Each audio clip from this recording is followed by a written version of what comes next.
Jadi kita boleh ambil sikap mudah, ya, terutama Jabatan Agama Islam pun mengambil beri saran kepada kita, kalau boleh di peringkat kita ni pula surau masjid tak ada bersalam-salaman ini, ya. Memang serius. Dan kalau ada orang kata, "Alah Ustaz, tawakal sajalah," itu tawakal takkan pada tempat. "Alah Ustaz, Allah Maha Kaya," itu bukan cakapan orang beriman. Orang beriman sifatnya ialah menuruti sesuatu dengan sistematik. Hukum agama kena ikuti, di samping kewarasan dalam bertindak kena ada. Bertakwa satu hal, tawakal satu hal, tetapi usaha untuk mencari kebaikan di sebalik itu wajib dan perlu. Dia tak boleh kita kata, "Allah tawakal Ustaz, Allah Maha Kaya." Betul, Allah Maha Kaya, tapi hakikatnya ialah kita kena ada usaha yang positif dalam menangani masalah-masalah yang sedang berlaku ini. Virus ini virus yang pelik. Satulah peringkat peringkat dunia pun, WHO pun sudah pun meletakkan dia sebagai isu diisytiharkan semalam oleh WHO sebagai isu yang disebut sebagai pandema, ya. Isu pandema mana isu yang begitu kritikal kerana penyebarannya terlalu cepat melalui virus yang berlaku tengah-tengah kita, melalui pernafasan. Kita pegang gelas, katalah botol ini dipegang oleh mereka, ada virus COVID-19. Virus yang melekat di botol ini boleh bertahan antara 9 jam hingga 12 jam, ya. Ini menakutkan kita. Bahawa kita diminta untuk sanitizekan tangan kita, sanitizer kena ada, ya. Usahalah cara fizikal dengan doa-doa lah, doa jangan putus. Tapi nak cerita menakutkan, kalau virus boleh berada di gelas ini, dipegang oleh orang kena virus itu sehingga 9-12 jam bertahan, makna siapa-siapa yang pegang gelas ini kena, anak dia ke, suami dia ke, isteri dia ke, kawan dia ke, ustaz dia pegang ke. Jadi ini sesuatu yang terlalu menakutkan kita. Allah kirim kepada kita bencana itu. Kita bincanglah di sudut hukum agama, kenapa Allah Maha Kaya. Ada sebab-sebab, kerana kita ni banyak dosa, satu hal. Tangan kita ni banyak dosa dengan dia, banyak kejahatan kita buat. Tapi dalam isu sekarang ini, minta maaf, kita siaran live tapi bukan bercakap isu isu penyakit, tapi apa kewajipan kita. Jadi bagi saya, tuan-tuan, isu ini serius dan kita paling takut kalau dan ia dalam jangkaan. Satu hari duha kita pun tak boleh buat, tutup. Bukan duha tak apa lagi, Jumaat pun tak boleh dibuat. Kenapa? Kerana virus dah melanda satu kawasan, satu taman kampung. Boleh berlaku. Kalau hari ini Masjid Al-Haram Al-Sharif, Kaabah dah tak boleh tawafi dekat, dan orang pasal pergi jauh daripada tawaf itu ke atas ke bawah dah tak boleh, rapat sangat. Maknanya apakah situasi yang berlaku tak berlaku pada masjid kita? Sekadar kawasan kita luas ini, mungkin kerana isu virus itu melanda, akan disiapkan berkuasa Kementerian Kesihatan khasnya, Masjid An-Nur tak boleh buat Jumaat minggu ini. Allahu Akbar. Bayangkan tuan-tuan, kalau tahap tu berlaku, kita tak boleh kata apalah. Ini ancaman dunia akhir zaman. Satu masjid tak boleh, ikut-ikut di USG ni, semua masjid tak boleh buat Jumaat, daripada Masjid Al-Mu'minun, Masjid An-Nur, Masjid Al-Falah. Contohnya, dia tak mustahil.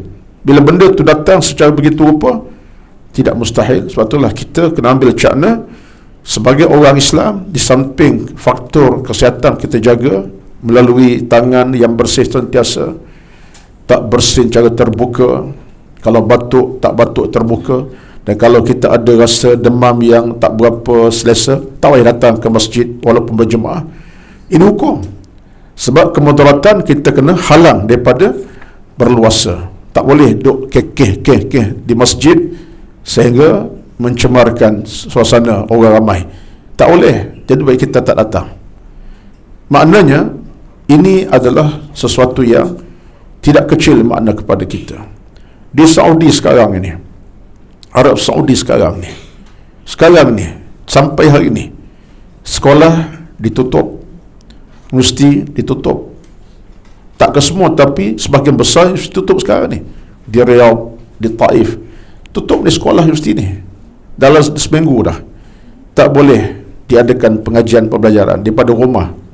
Ya, tutup. Satu bandar Qutaif namanya. Dalam paper kita tak siar, paper Arab siar. Satu bandar Qutaif, bukan bandar besar lah. Kira-kira kalau bandar tu mungkin sekitar USJ ni 9 lah katakan, ya. Tutup, dikuarantinkan penduduk. Ini semua tuan-tuan, wallahu alam lah, saya pun tak nak bercakap, tapi dalam suasana kita ada ilmu, kita cari ilmu, tolong ambil cara. Dan yang paling kuat kepada kita ialah kita berdoa, merintih kepada Allah Rabbul Jalil, Tuhan kita yang Maha Berkuasa, yang Maha Esa. Ini kekuatan kita. Jadi dalam kesempatan 2 minit ini, saya ajak tuan-tuan puan semua yang hadir pada hari ini, jom sama-sama kita lantunkan suara doa-doa kita. Mana tahu dengan berkat jam pengajian duha kita, dengan hadir malaikat bersama dengan kita pada pagi ini, dengan berkat Masjid An-Nur yang penuh kemuliaan ini, dengan berkat tuan-tuan yang ikhlas dalam hati masing-masing, Allah kabulkan doa kita, betul tak? Allah terima doa kita. Allah terima. Allah angkat penyakit dalam masa terdekat, insya-Allah. Allah tak akan jadikan ini satu bebanan kepada umat Islam, bahkan dunia seluruhnya, insya-Allah. Tuan-tuan, 2 bacaan doa saya nak ajak tuan-tuan pada pagi ini. Satu yang telah saya ajar sebelum ini. Yang pertama, doa yang biasa kita baca lepas ini. Bismillahirrahmanirrahim. Bismillahilladzi la yadurru ma'asmihi syai'un fil ardi wala fis sama'i wa huwa as-sami'ul 'alim. Sekali lagi, Bismillahilladzi la yadurru ma'asmihi syai'un fil ardi wala fis sama'i wa huwa as-sami'ul 'alim. Mudah-mudahan baca doa ini Allah kabulkan. Kita yakin tidak akan berlaku kemudaratan, apa saja perkara tidak elok, dengan izin Allah Azza wa Jalla. Allah boleh tolak segala keburukan dan kejahatan dan segala bentuk yang tidak baik. Itu doa pertama. Kita sambung doa yang kedua. Doa ini setelah pun edar kepada tuan-tuan melalui WhatsApp, iaitu bunyinya macam ni. Kita baca bersama, ikut saya. Allahumma inna na'udzubika minal barasi wal jununi wal juzami wa min sayyi'il asqami. Allahumma inna na'udzubika minal barasi wal jununi wal juzami wa min sayyi'il asqami.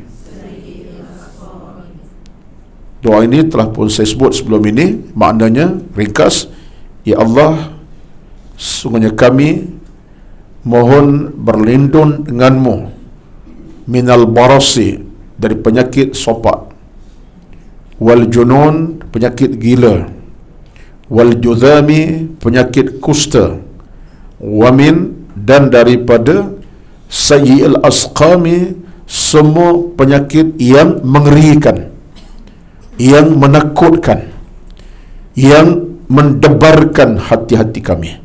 Itu maksud doa daripada Nabi Abu Daud radhiyallahu anhu. Ya Allah, ya Tuhan kami, kabulkah rintihan kami pada pagi yang penuh barakah, ya Allah.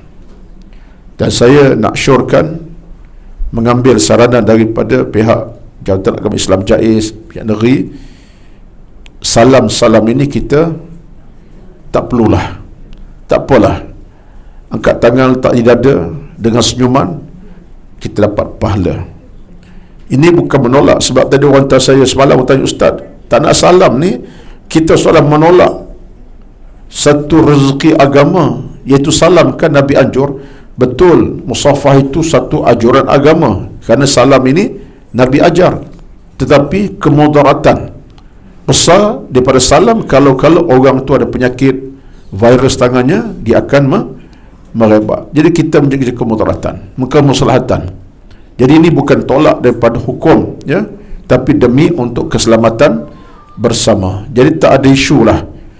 Masjid Negeri pun dah seminggu dah kat Faridah, ya, tak ada salam-salam lepas sembahyang Zuhur, Asar, Maghrib, Isyak, Subuh. Tak ada dah. Lepas saja bagi salam, doa 2-3 patah, imam selesai, masing-masing senyum je. Tu. Senyum, 4 pahala dah. Jangan pula senyum tak nak. Mentang-mentang salam tidak, senyum tidak, tak kena lah. Senyum itu kan sedekah, senyum pahala. Ganti salam, senyum. Kata Nabi, at-tabassum fi wajhi akhika sadaqatun. Senyum kepada kawan kamu adalah sedekah, pahala juga tu. Jadi ganti kepada salam